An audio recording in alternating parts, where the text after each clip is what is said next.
ਉਹ ਸਰਬਨ ਦਾ ਅੰਤ ਹੋਈ ਗਿਆ।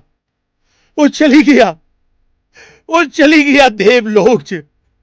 ਇੱਕ ਲੋਈ ਦਾ ਪੁੰਜ ਬੁੱਝ ਗਿਆ ਤੇ ਸਾਰੇ ਪਾਸੇ ਹਨੇਰਾ ਹਨੇਰਾ ਹੋਈ ਗਿਆ। ਪਾਪ ਪਾਪ ਪਾਪ ਪਾਪ। ਦਸ਼ਰਥ ਕੀ ਸੋਚਿਆ ਤੇ ਕੀ ਹੋਈ ਗਿਆ। ਉਹ ਉਹ ਹੁਣ ਕੀ ਕਰਾਂ?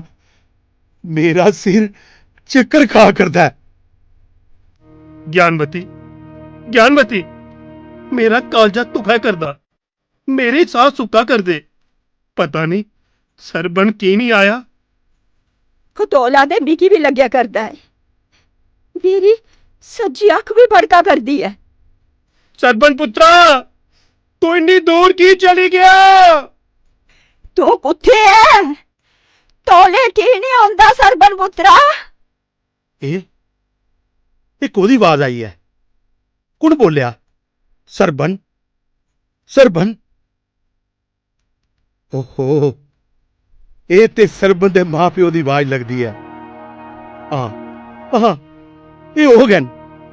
ਇਸ निर्जन स्थान पर और कौन हो सकता है? वो अपने पुत्रा की बुला कर देन। उन के करा? केड़ा मुंह लईए जहां चेता आया। सरबन कुमार ने पानी पिलाने ताई आख्या हा। पहले पानी ते ले जा।